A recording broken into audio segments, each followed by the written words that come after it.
Inuma salphanne Muktaar Hiciitii Mustafaa baasee akkasuma Muktaar fi Rooza walitti deebi'uuf deemamu akkami dubbii garam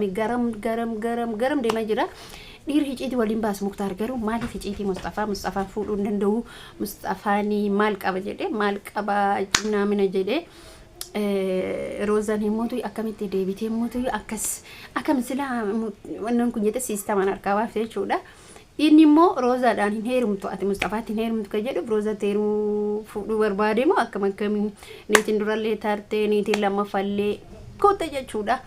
Asumaan jechuudha caaltuun immoo maal keessa jirti waa'ee maaliif irra jirti kamil kaayii rabbi isaa milkeessu jecha. Assalaamu alaykum wa rahmatullahi wa barakaatuh. Jirtu akkam nagaa keessa fayyaa keessa hordoftoota kabajamtoota kiyya bum jecha walitti deebinan jirra warri guwattanii nin jettan immoo ka fuudhu ka heerumu inda fallagachu deema fuudha deema wal fuudha deema heeruma akkasumas isin jechuu barbaadu. Mustafaan immoo Muktaar immoo Mustafaa fuudhuu hin danda'u dubara kamiyyuu waggaa meeqa akkanuma godheetuma dhiisaa maal si tuqee jedhee Roozaan bismillah jedheeni Roozalleen haasaa isaa jechuu haasaa isaa keessaa fuutee keessaa baaste isaan maaliif hin fuudhu Muktaar maaliif Mustafaan hin fuudhu atillee isatti hin heerumtu hamma lubbuun diya jirtu maaliif jedhe Roozaa deeffatoo hedama akkami hundumaafuu rabbiin riskii haabanu isinin jedha. Walitti deebi'anillee anaaf gammachuudha. Yoo kan yaadatan ta'e yeroo duraa sanii ergizee Muktaar Roozaan fuudha minaamine jedhu san hedduu gaddaa fi turre jara lachiifu Muktaarillee Roozallee jechuudha. Amma immoo garam deemaa jira maaliif Muktaar immoo maal yaadeeti Mustafaan Roozaa fuudhuu hin danda'u maal qaba jedhee akkas jedhee ture jechuudha. Inni Muktaar anama nama diiguu fedhaayyuu anama nama naddaa'uu fedhaayyuu asuma keessatti illee waan tokko fide jechuudha. Waa'ee caaltullee dubbatee jira. As keessatti ijoolleen baadiyyaa jirtan barumsa wanni isinii ta'u wanni barumsa isinii ta'uu qabu. Muktaar maaliif Roozaadha caaltuu irratti gaafa intala san fuudhu dubartiin baadiyyaa gowwaadha jedhee ture jechuun humaan beekan isaan. Hara baadiyyaa dabar abbaate akkamitti waan beeyne nuti waa beeyna ndewun dubartii baadiyyaati jechuudha. Qaruuteen isaan bakka ka confidence qabu ka hawaasa ka maal jedhu dhalaa katamaa dhalaa magaalatti dhalatti dhalaa magaalatti guddatte bakka qaruuteen dhiirallee dubartii birallee yoo fuudhan hin jenne akkas jedhaa ture. Akkasuma jechuudha obboleen kiyya maal barbaadeetiniin atiin heerumtu Roozaan inni jedheef maali garaagarummaan waan kana na dhibee ture maaluma akka ta'e bichaan beeku naafillee hin galle garamitti deemaa jira dubbiin eessa deemaa jira maal keessa jira na ajaa'iba rabbii maal barbaadeeti laata isin maal jettu moo rikoomantii isin maal jettu Rooza fi Muktaar walitti haa deebi'an jettanii akka ani beekuutti sila akka ani yaadutti yaada kiyya yoo fuudha hubattan ta'e sila Roozallee maal fuudha miti sila dingirgir jechuu dhiisee bitaa laaluu dhiisee mirga laaluu dhiisee namni tokko waan tokko gaafa hojjetu irra laalee irra oolii irra bulee itti deema.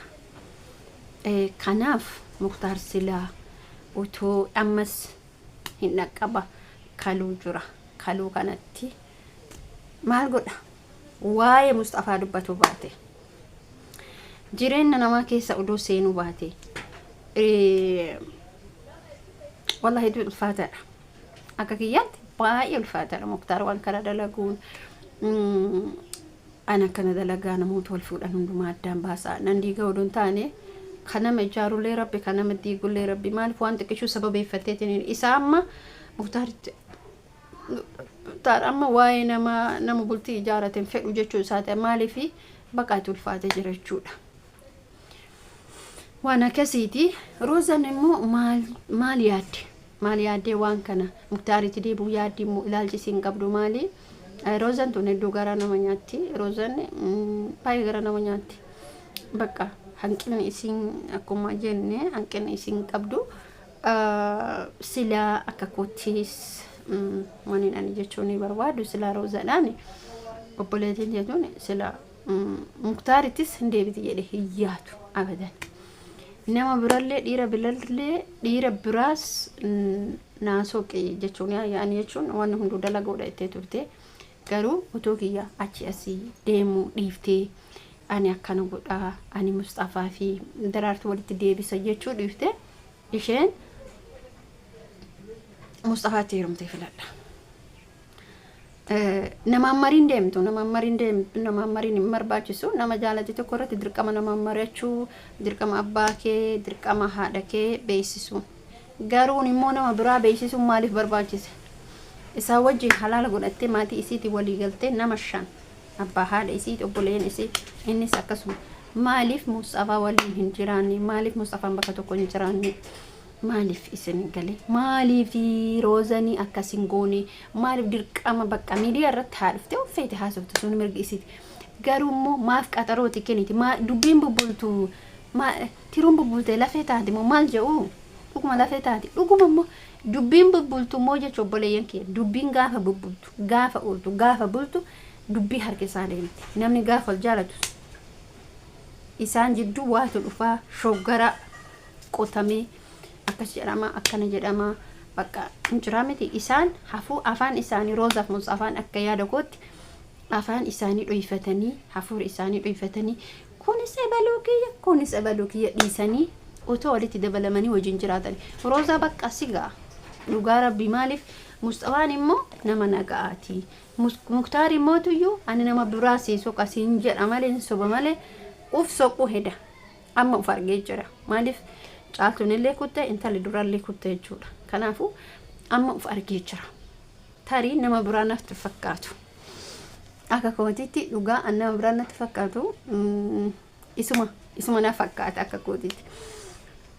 Beeku kaani kan namni gaafa wal jaalatu jaamaa dhaabar. Jaalala jechuun jaamaa jechuun waan argitu. Yeroo san akkasitti dukkaneessa. Isin galee jaalalli jaamaadha. Jaalalli ijaan qabu gurran qabu. hin dhagamu wannan fakkeenyaaf amma itti fakkaate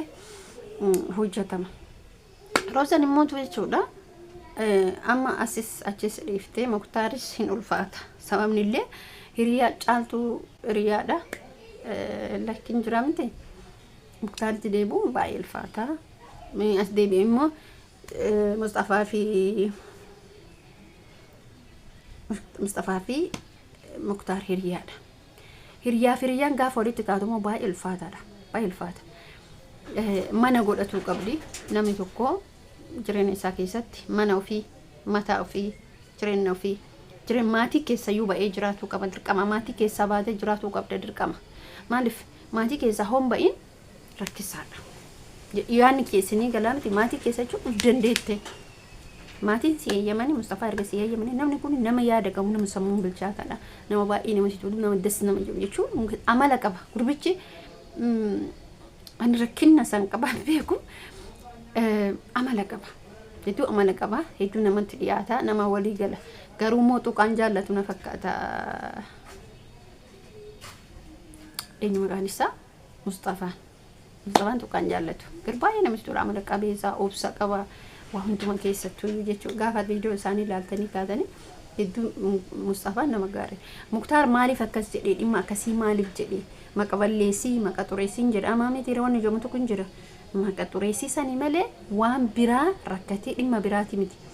Muktaar wanni inni seeneef caaltuu fi isa jidduu akka waan inni Roozaan akkas jedhee fi caaltuu fi gurbaa jidduu akka waan inni walitti fide yaada kana qaba Muktaar bakkeedha Yoka yaadatan ta'e viidiyoo isaanii yoo argitan ta'e akkas jechuudha ni argitu hundumaafuu yaada keessan koomentii jalatti barreessaa dhaamsin ani isin dhaamu dhaamsan isin dhaamu koomentii babbareeda yaada babbareeda na barreessaa akkasuma YouTube kiyammoo subscribe fi like share gochuuf hin dagatina namoonni yaada qabaatan yaada keessan namoonni arrabsa barbaadan arraba keessan itti fufaanii jenna bootaan hin jiru isin agala akkasii baay'isin jaaladha baay'isin kabaja YouTube kiyya guddisaamee haa guddatu share godha inni guddaan share godhuudha sharein gaafa nama bira ga'e subscribing gaafa gootan bakka baay'isinitiin gammadaa isinin jaaladha muna bakka kana deemi waan kana hojjedhu bakka kana deemi waan kana waraabii bakka kan ajajaame ajajasti ajaja xaafu Minati toltanii jiran hedduuta kanatti toltanii walla baay'isin jaalladha jechuudha. Namoonni takka lama akkas dhufanii inni warri jettan immoo awan keessan qabadhaa isinii jenna.